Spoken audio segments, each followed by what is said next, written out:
Pessoal, tudo bem? Eu andei um pouco sumido aí, mas agora resolvi dar as caras novamente, né?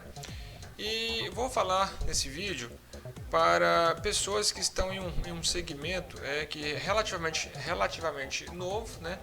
Que são os infoprodutores e também os proprietários de agências de lançamento de infoprodutos, né? E assim, o conteúdo que eu vou falar aqui é um conteúdo que de fato ele é útil para qualquer empreendedor, né? Porém, os exemplos que eu vou trazer são exemplos específicos para pessoas que ou possuem agências de lançamento de infoproduto, ou como são chamados também as urgências, né? Quando é uma pessoa sozinha que está fazendo todo o trabalho. E também para aquelas pessoas que são os produtores, que são os experts, né? Porque talvez você não saiba, se você não for dessa área, que existem as agências, né, que se carregam de todo o trabalho de criativos, copy, essas coisas, tráfego, tal, enfim, aí existem vários arranjos, várias possibilidades. E tem a pessoa que é o infoprodutor, que é o chamado expert ou especialista, é aquela pessoa que de fato irá ensinar, irá levar o conhecimento para no caso, os seus alunos, né? Aqueles que entrarem nos seus cursos, ok? Então, esse material de hoje, esse conteúdo, é voltado principalmente para essas pessoas, ou que possuem agências, ou urgências, ou que são produtores de infoprodutos, né? Produtos de conhecimento que serão levados ao público através da internet, enfim, do meio digital, certo? Então vamos lá.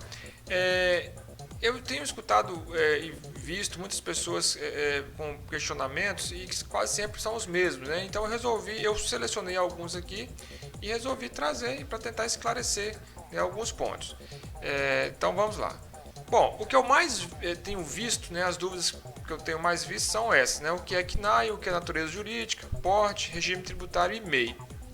De fato, o que mais se vê quando nós participamos de algum grupo, alguma comunidade, são questionamentos sobre KNAI, né?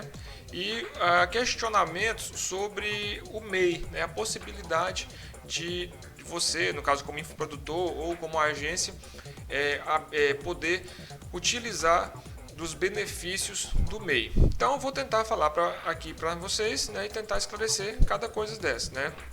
Porque esses itens que eu selecionei aqui são os itens principais de uma empresa. Que se você entender, você não precisa se tornar um expert em abertura de empresa, em registro de empresa, não é isso. Mas é importante que você pelo menos entenda, né, as diferenças, para que você até quando for conversar com o seu contador, ou com alguém, com um expert, enfim, ou em uma agência, no caso se você for um infoprodutor, para você ter uma ideia de que está se falando, ok? Então vamos lá. O que é o KNAI? O KNAI ele é a classificação nacional de atividades econômicas. Basicamente, o governo fez o quê? Para poder organizar, né, as atividades econômicas, o governo criou uma tabela e codificou as atividades. Então, por exemplo, se eu sou um produtor de feijão, eu tenho uma atividade para produção de feijão. Se eu sou uma fábrica de sapatos, eu tenho uma atividade, um código para essa atividade fábrica de sapato. Se eu sou um contador, eu tenho uma atividade para serviço de contabilidade. E assim vai com todas as atividades, inclusive as atividades que envolvem agências e infoprodutores. O que acontece e que é importante ficar claro é que essas atividades elas são esporadicamente elas são atualizadas. Por quê? Porque à medida que o tempo passa e a evolução da sociedade, enfim, as coisas vão acontecendo, novas atividades vão surgindo. Inclusive, não existe uma atividade específica para infoprodutor ou uma atividade específica para agência de lançamentos de infoprodutos. Então, o que se faz hoje é o quê? Adequar, né? Enquadrar a nossa atividade de infoprodutor ou de agência de lançamento em algumas atividades que já existem e que são relacionadas, ok? E inclusive é importante deixar claro que as atividades que eu vou sugerir aqui elas não não se esgotam aqui. Talvez pode ser que você queira incluir alguma outra. Agora, essas que eu vou mostrar resolve o problema. Então, se você tem uma agência ou se você é um infoprodutor, você vai estar com a questão de atividade resolvida. Você pode adicionar outras atividades, porém essas aqui resolvem o seu problema. Inclusive, tem que ter muito cuidado, porque algumas atividades podem acarretar talvez até dores de cabeça. Então, por exemplo, vamos imaginar que você inclua uma atividade de comércio. O comércio, por natureza, ele exige a inscrição estadual. E aí já é um outro problema, quer dizer, você tem que cumprir uma série de outras obrigações que talvez são desnecessárias para a sua situação. Então, assim, com essas atividades que eu vou mostrar, você vai ficar tranquilo. Se você quiser adicionar outra, incluir alguma outra, fique à vontade, não tem problema. Só tenha esse cuidado de verificar se existe alguma exigência legal para essa atividade. Por exemplo, se você incluir alguma atividade que envolve alimentos, automaticamente você já fica submetido às regras da Anvisa, vigilância sanitária, entendeu? Então tem que ter esse cuidado. Então, dando continuidade, você já sabe o que é o CNAE, então, né? Uma classificação nacional de atividades econômicas. São as atividades que nós temos no Brasil que foram codificadas, certo? E a partir dessas atividades, muitas coisas também são definidas. Por exemplo, se eu posso ou se eu não posso optar pelo simples, se eu posso ou não posso entrar no MEI. Isso, por exemplo, é definido com base na sua atividade e o seu faturamento, mas primeiro na atividade. Então, para agências de lançamento, eu relacionei aqui 4 atividades que, sem dúvida, resolve o problema, que é a de marketing direto, né, esse código que está aí, 7319003, marketing direto, agências de publicidade, edição de livros e treinamento, desenvolvimento profissional e gerencial. Eu destaquei aqui a agência de publicidade porque quando você optar pelo Simples Nacional, nós vamos falar mais adiante, o Simples ele também tem lá seus detalhes, né, as suas regras. E dependendo da sua atividade, o percentual que você pagará de Simples muda. E a agência de publicidade, ela se enquadra em um anexo, quer dizer, ela se enquadra em uma condição que, se você não observar algumas regrinhas, você pode pagar mais. Então, assim, se você de fato quiser incluir a agência de publicidade, você vai ter que observar essas regrinhas para você não acabar pagando mais, ok? E como que eu posso fazer isso?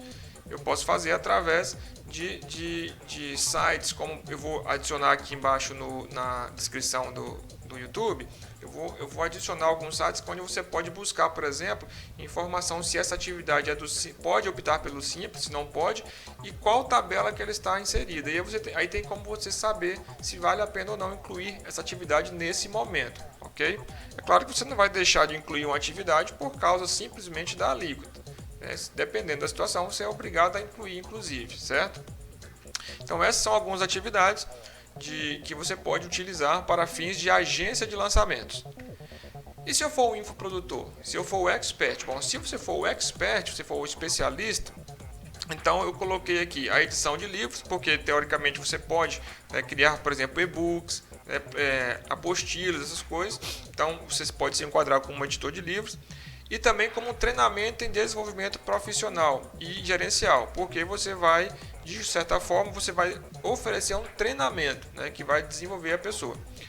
E também eu coloquei aqui a título de exemplo a professor de música. Esse aqui é somente um exemplo. Porque o que eu quero dizer é o seguinte: você pode também incluir uma outra atividade específica daquilo que você faz. Então, vamos imaginar que você seja um professor de música. Então, você pode incluir a atividade de professor de música. E assim por qualquer outra atividade que você exercer, certo? Então, fica aqui as sugestões para os infoprodutores. Bom, o que é natureza jurídica? Antes de falar sobre natureza jurídica, eu quero te pedir para, caso você não seja inscrito no meu canal, aproveite, se inscreva agora, deixa aquela curtida, o seu comentário, né? Porque a partir de comentários eu posso inclusive desenvolver outros materiais, outros conteúdos. Se você quer saber sobre mais alguma coisa específica que eu não tratar aqui, deixe no comentário. eu posso tentar montar um vídeo, um conteúdo específico para isso, ok? E se você é infoprodutor, você sabe como é importante as nossas curtidas e os nossos comentários, né? Enfim, ou crítica também, tá? Afinal, a gente só melhora se houver um feedback verdadeiro, né? Não importa se é sempre dizendo que gosta do seu conteúdo, mas desde que seja um comentário construtivo, não tem problema. Fique à vontade. Bom, voltando aqui à natureza jurídica. A natureza jurídica, quando se fala em natureza jurídica, eu estou falando da estrutura que eu escolhi para a empresa. Então, eu posso ser uma empresa individual, quer dizer, só em nome de uma pessoa, ou eu posso ser uma sociedade, ou eu posso ser uma cooperativa, uma associação, alguma coisa assim. Mas vou mostrar para vocês aqui as naturezas jurídicas utilizadas para fins comerciais e de serviço, que é o nosso caso. Então, existem várias: cooperativa, associação, fundação, mas não é o nosso caso.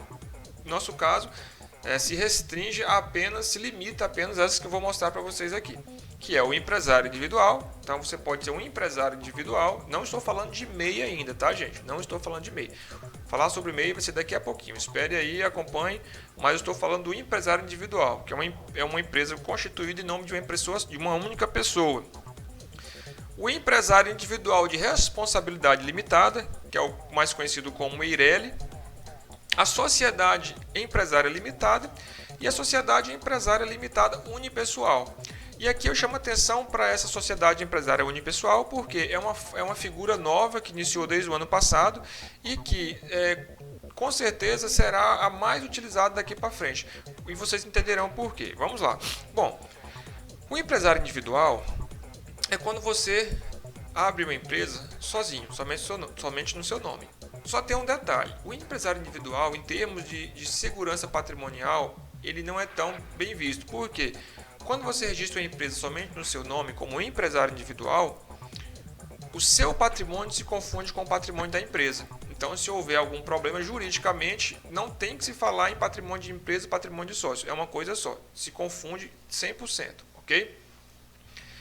Por isso que muitas pessoas faziam o que antigamente, muitas pessoas colocavam o papagaio, o cachorro, qualquer coisa lá como sócio, 0,5%, 1%, para quê?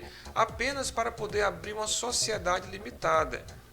Talvez você não saiba, mas o que significa esse limitado? Significa que a sua responsabilidade é limitada à sua participação no capital. Então é isso que significa esse limitado. A sua responsabilidade é limitada à sua participação no capital social. Então, se você tem, vamos pensar, 30% do capital, você responde a 30% da responsabilidade. E tem um detalhe: no caso da sociedade limitada, o patrimônio do sócio ele não se confunde com o patrimônio da empresa, né? Somente a dívida a sua parte da empresa é que está responsável. É claro que em alguns casos, né, se ficar comprovado que houve má fé, enfim, aí a justiça pode determinar a desconsideração da pessoa jurídica e avançar sobre o patrimônio da pessoa física. Mas, se você provar que você não fez nada de errado, que não foi nada de má fé, a sua responsabilidade está limitada ao seu capital social. E isso na sociedade empresária limitada. Então, o que o governo fez há um tempo atrás? O governo foi, e para evitar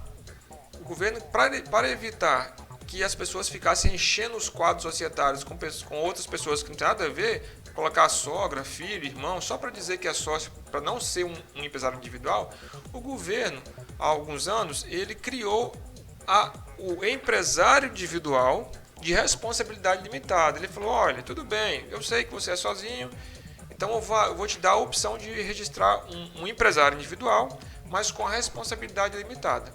Porém, você terá que constituir essa empresa com um capital social mínimo de 100 salários mínimos. Então isso ia acabar bloqueando muita gente. Por quê? 100 salários mínimos hoje, por exemplo, dá mais de 100 mil reais. Entendeu? Beleza, mas mesmo assim muita gente começou a optar pela EIRELI, porque de qualquer maneira se resguardava um pouco, né? E, apesar da questão do capital, se resguardava em relação ao patrimônio. No ano passado, o governo ele avançou e criou algo que, assim, são coisas que a gente só vê no Brasil, mas, enfim, de qualquer forma, vai ser útil, está sendo útil, que é a sociedade empresária limitada unipessoal, que é essa que eu destaquei aí em vermelho. O que é a sociedade limitada empresária limitada unipessoal? É você poder ser sócio de você mesmo. É uma sociedade limitada com um sócio só. É como você se casar com você mesmo. Já imaginou? Enfim, você abre uma sociedade com um único sócio. E essa, sem dúvida, é a melhor opção hoje. Se você está para abrir uma empresa, você deve pensar nessa alternativa. Por quê? Você vai poder abrir uma sociedade limitada, sem precisar de sócio e sem precisar de um capital de 100 salários mínimos. Entendeu? Então essa é uma opção muito interessante. Inclusive, se você por acaso tem algum sócio, às vezes você já tem um sócio, um irmão, um filho, alguém que você colocou só para poder tapar buraco, e você futuramente precisar fazer alguma alteração contratual, você pode aproveitar e já desfazer, né, essa sociedade, tirando o seu sócio, ficando só você, entendeu? Então é isso. Vamos dar continuidade agora ao nosso conteúdo, ok? Bom, e agora vamos falar sobre o que é porte, né? Então, o que é porte? Porte se refere a tamanho. Então, quando se fala que a empresa é micro, pequena, entendeu? Então, é o tamanho. Estamos falando do tamanho da empresa. Muita gente confunde o fato da empresa ser individual com o porte. Não tem nada a ver. Você pode ter uma empresa só no seu nome que fatura 10 milhões por ano. Não tem nada a ver. Então, assim, porte é o tamanho da empresa. Claro que quando nós iniciamos, normalmente, né, nós, pobres mortais, geralmente iniciamos como microempresa, ou no máximo, pequena empresa. Agora, se você junta aí alguns grandes empresários, então não é raro alguma empresa já iniciar como grande, já faturando milhões. Mas, assim, para nossa realidade, né, de infoprodutor, de dono de urgência, agência de lançamento, assim, geralmente nós vamos iniciar como microempreendedor ou microempresa, ok? Que é o tamanho pequeno. Depois pode ir crescendo, ok? Então, basicamente nós temos a microempresa, né, que é aquela que fatura até 360 mil reais por ano. A pequena empresa, que é aquela que fatura até 3 milhões, até 4 milhões e 800 ao ano de reais. E a empresa de grande porte, que é aquela que fatura acima dos 4.800 ao ano, ok? Mas no nosso caso, a grande maioria estará ou entre microempresa ou entre empresa de pequeno porte, ok? Entre microempresa e empresa de pequeno porte. E algumas aí já estão, vamos pensar assim, enquadradas como empresas de grande porte, certo? Então, o porte, eu estou falando do tamanho. Então, vamos lá. Quando eu vou abrir a empresa, eu preciso saber, olha, ele vai ser individual ou limitado unipessoal, ou EIRELI. Beleza. Agora, vai ser uma grande empresa, uma pequena empresa ou uma microempresa? Segundo passo, ok? E o próximo item que nós precisamos saber e conhecer é o regime tributário, né? Então, nós temos no Brasil 3 principais regimes e eu falarei para vocês agora. E é isso que mistura muito a cabeça das pessoas, que as pessoas misturam o fato de ser uma empresa individual ou no caso agora, a sociedade unipessoal, com o tamanho, com o regime tributário, e são coisas distintas, ok? Então, natureza, eu posso ser um individual, sociedade. O porte pode ser micro, pequeno ou grande. E o regime tributário, regra geral, eu posso ser do simples nacional, do lucro presumido ou do lucro real. Vou falar brevemente aqui para você ter uma ideia de que se trata. Bom, eu vou fazer o inverso, vou partir de onde tudo começou. De fato, há algum tempo atrás, né, não havia lucro presumido nem simples, só havia o lucro real. Então as pessoas começaram a questionar o governo, a exigir uma melhoria, uma facilidade para as pequenas empresas e tal. Enfim, as pessoas foram reclamando, os empresários, os pequenos empresários reclamando, o governo foi e criou o lucro presumido. O que é o lucro presumido? O governo ele falou, olha, ao invés de você ter que ficar fazendo a apuração do seu resultado contábil e ajustes de acordo com o imposto de renda, vamos fazer o seguinte, vamos presumir o seu lucro. Então ele tem uma tabela, a Receita Federal tem uma tabela, e de acordo com a sua atividade, com o seu setor, você tem um percentual de lucro presumido. O governo presume que você teve aquele lucro, ok? Basicamente é isso. Passou-se o tempo, né? E aí, enfim, foram indo, as pessoas começaram a reclamar novamente. Aí veio a Constituição Federal definindo que deveria haver um tratamento diferenciado para micro e pequenas empresas. E então, em um determinado momento, criou-se o Simples Nacional, que é não é bem um regime tributário, mas é uma forma simplificada de recolhimento de tributos. Mas nós tratamos como regime aqui para facilitar o entendimento. Então, o Simples Nacional, o que ele faz? Além de ele te dispensar de uma série de obrigações acessórias, ele também... O que são obrigações acessórias? Alguns registros, termos trabalhistas, alguns, né? Não todos. Alguns documentos, algumas declarações que são entregues pelas empresas do lucro real, as do Simples não são. Enfim, algumas, tá? Algumas sim, outras não. Mas, enfim, o fato é que as obrigações da empresa do Simples é menor do que a do presumido e menor do que a do real. Então, assim... Regra geral, uma pequena empresa, uma microempresa, ela optará pelo Simples Nacional, salvo algumas exceções. Inclusive, se você quiser saber um pouco mais sobre quando vale a pena optar por um ou por outro, tem um material meu no meu canal, você pode procurar, que eu falo justamente sobre os regimes tributários no Brasil. E aí lá eu explico melhor a diferença de cada regime tributário, simples, presumido e real, para você poder saber qual que é a melhor opção para a sua situação. Então, o fato aqui, nesse caso, que é o que nós estamos falando hoje, que é o registro da sua empresa, né, sua agência ou da sua empresa de produção, é que você pode optar ou pelo Simples Nacional, ou pelo lucro presumido, ou pelo lucro real. O lucro real é o regime mais complicado. A Receita Federal te exige que você tenha a contabilidade 100% feita. O seu imposto é calculado com base na contabilidade. E aí é importante lembrar que quando eu falo imposto aqui, eu estou falando de imposto de renda e contribuição social. Alguns outros impostos, como PIS, COFINS e ISS, não estão abrangidos aqui nessa diferenciação. São calculados separados. Então a diferença é só no imposto de renda e na contribuição. O fato é que você tem uma série de exigências muito maior do que no lucro presumido e no simples. O lucro presumido, por sua vez, é um formato intermediário. Não tem todas as exigências do lucro real, mas tem mais do que do simples. E uma diferença é que você aplica um percentual sobre o faturamento também para calcular o imposto de renda e contribuição. PIS, COFINS e ISS vai ser de acordo com a sua atividade. É importante lembrar também que há uma diferença de PIS e COFINS do lucro real para o presumido. Mas, como eu disse, isso é melhor você ver no meu outro material que trata sobre tributos, que é específico sobre isso. Só é procurar aí, tributos no Brasil, regimes tributários no Brasil, está no meu canal. O Simples Nacional, esse que certamente será o seu caso, pelo menos no início, você está dispensado de uma série de obrigações e o seu imposto também é calculado sobre um percentual aplicado sobre o faturamento. Porém, é importante saber que, dependendo da sua atividade, esse percentual será diferente. Então, assim, tem que ter muito cuidado. Inclusive, lá no começo eu falei sobre as agências de publicidade que tem um percentual diferenciado. Então, você tem que observar esses detalhes, porque a agência de publicidade ela se enquadra no anexo 6. E para você ter uma redução na sua alíquota, você tem que ter um percentual entre os seus encargos trabalhistas e faturamento de pelo menos 28%. Senão a sua alíquota vai lá para cima.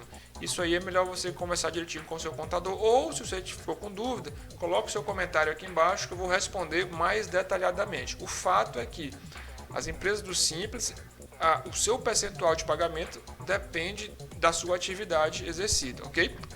Eu tenho mais de uma atividade, Sócrates. Como é que funciona? Eu tenho uma atividade que está em uma tabela, em uma faixa, e tenho uma atividade que está em outra. Aí vai ser calculado de acordo com a nota fiscal. Se você emitir uma nota fiscal para uma atividade que a alíquota é 8%, você vai, na hora de apurar o Simples, jogar aquele valor no sistema da Receita Federal dos 8%. Se a sua mais uma outra atividade, o percentual é 6%. Você vai segregar e lançar o 6% separado do 8%. O fato é que não tem problema você ter mais de uma atividade na sua empresa e o cálculo será feito separado. O fato é que é importante você saber que há diferença, ok? Então vamos lá. E o MEI? O que é o MEI? Né? Esse bendito. Bom, o MEI, na verdade, ele é um grande mexidão, né? O MEI ele não é uma natureza jurídica, ele não é um regime tributário, ele não é um porte. O MEI é tudo isso e não é nada, né? Mas enfim, o MEI foi criado pelo governo principalmente para trazer para dentro da lei uma grande parcela da população que trabalhava de forma 100% informal. Então, sacoleiros, pessoal, mascates, camelôs, manicures, existia uma série de pessoas que trabalhavam, né, trabalhavam direitinho, só que não tinha nada por dentro da lei. Então, o que o governo pensou? Bom, esse povo, quando fica velho, quando envelhece, eu tenho que bancar isso aí com assistência social, com aposentadoria, essas coisas. E eles não estão contribuindo com nada. Então, entre receber um pouco e não receber nada, eu prefiro receber um pouco. Esse foi o raciocínio do governo. E mesmo porque eu já trago essas pessoas para dentro da formalidade, eles já começam a acostumar com a legalidade das atividades. Então, o governo ele criou um sistema que a pessoa ela contribui praticamente com o INSS e um valor simbólico para ICMS, se for o caso de atividade comercial, e ISS, se for empresa de serviço. O resto do valor é praticamente previdência social. E aí o governo passou a receber essa contribuição, entendeu? Então assim, o MEI ele é uma porta de entrada para aquele pequeno, aquele micro mesmo, e entrar no mercado formal. Observações: o faturamento anual é limitado a R$81 mil e só pode ter um funcionário de carteira assinada. Aliás, só pode ter um funcionário, né? Porque oficialmente, legalmente, funcionário só de carteira assinada. Então, uma outra observação que tem que ser feita é que esse 81 mil, quando a empresa já inicia o ano aberto, quer dizer, se ela vai trabalhar o ano inteiro, eu vou considerar 6.750 por mês. Agora, se eu abrir, vamos imaginar que eu abro a empresa em outubro, eu não posso negociar 81 mil de outubro a dezembro. Se eu abrir a empresa em outubro, eu tenho que dividir por 12, aí dará 6.750 por mês, multiplico por 3, quer dizer, outubro, novembro, dezembro.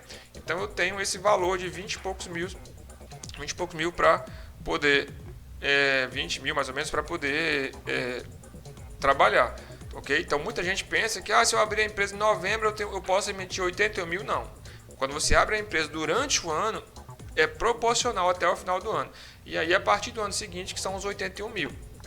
Sócrates, mas tudo bem.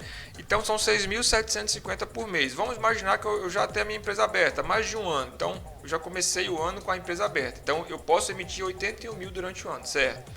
Mas e se em um mês eu precisei emitir notas, né? Fiz um lançamento, por exemplo, fiz um lançamento em um mês. Então nesse mês eu tive uma receita de 40 mil. Eu posso? Pode, desde que a soma não ultrapasse os 81. Então vamos imaginar que você ficou de janeiro, fevereiro até abril, até julho, sem nada de faturamento. Beleza, quando chegou em julho você teve faturamento de 40 mil, 50 mil, não tem problema. E até o final do ano você vai controlar. O que não pode é ultrapassar o proporcional de 6.750 quando a empresa é aberta no próprio ano, entendeu? Aí depois, no ano seguinte, você tem um ano inteiro para faturar 81 mil. Não importa se você vai faturar 81 mil em um mês ou se você vai faturar 81 mil em 12 meses. Ou se você talvez nem fature os 81 mil, certo? Então você vai ter essa flexibilidade. E depois você pode... vamos imaginar que a empresa está faturando bem, eu vou ter que sair do MEI. Eu posso ir para o Simples? Sim, você pode ir para o Simples, migrar para o Simples Nacional, ou você pode baixar o seu MEI e iniciar outra. Aí é outra coisa que as pessoas às vezes ficam com dúvida. Por quê? Para você migrar de MEI para o Simples, às vezes é um pouco demorado. Se você não tiver urgência, é a melhor opção. Agora, se você tiver com muita urgência de algum documento, alguma coisa, aí às vezes você pode ter alguma dificuldade. Então, assim... aí talvez seria melhor você baixar a empresa. O problema é que de baixar, que às vezes você já tem conta corrente, já tem uma série de cadastros feitos em nome daquele CNPJ, e quando você baixa, acaba o CNPJ. Então tem que pensar isso aí. Você pode sair do MEI e migrar para o Simples sem nenhum problema, ok?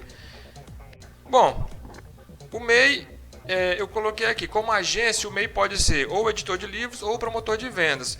Para MEI, não existe muitas possibilidades, né, que você pode optar, porque é o seguinte, o MEI não é qualquer atividade que pode ser optante pelo MEI, são algumas apenas. Inclusive, eu vou deixar aqui embaixo, na descrição, o link do site do governo onde tem a relação de atividades, ok? Inclusive, é importante frisar o seguinte, que sempre que você for pesquisar alguma coisa sobre MEI, sobre registro de empresa, tenha sempre cuidado de observar se o site é oficial, né? Tem que ter .gov, porque tem muitos sites aí que parece o portal do empreendedor, no caso do MEI, só que não é .gov, é .org, .com, isso não é do governo, tá? Isso não é coisa oficial, então o do governo é portal do empreendedor.gov.br, isso você pode confiar, o resto a gente não sabe, né, qual a procedência, enfim, o que pretende, né? Ok? Então, para ser MEI, como agência, você pode ser ou editor de livros ou promotor de vendas. São essas duas opções.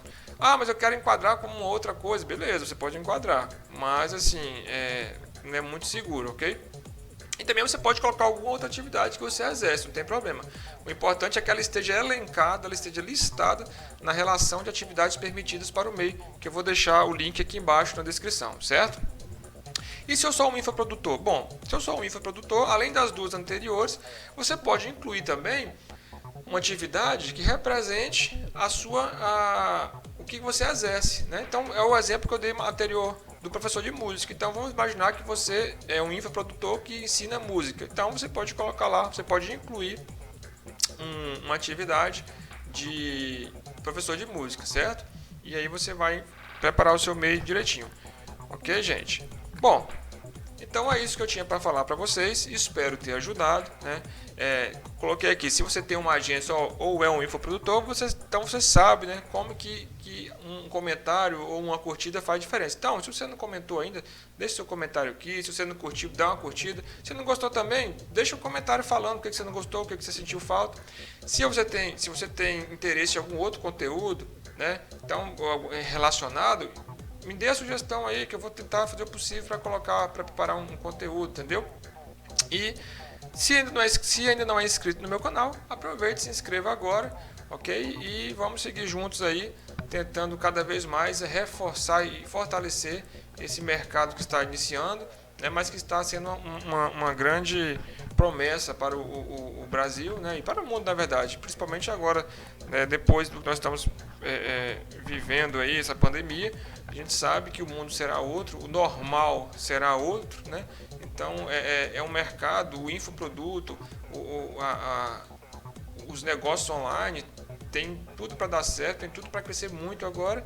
E eu espero estar junto com vocês aí nessa jornada, ok? Muito obrigado pela atenção. Mais uma vez eu agradeço e peço que, se puder, deixe aí o seu comentário, deixe sua curtida e se inscreva no meu canal, ok? Abraço, tchau!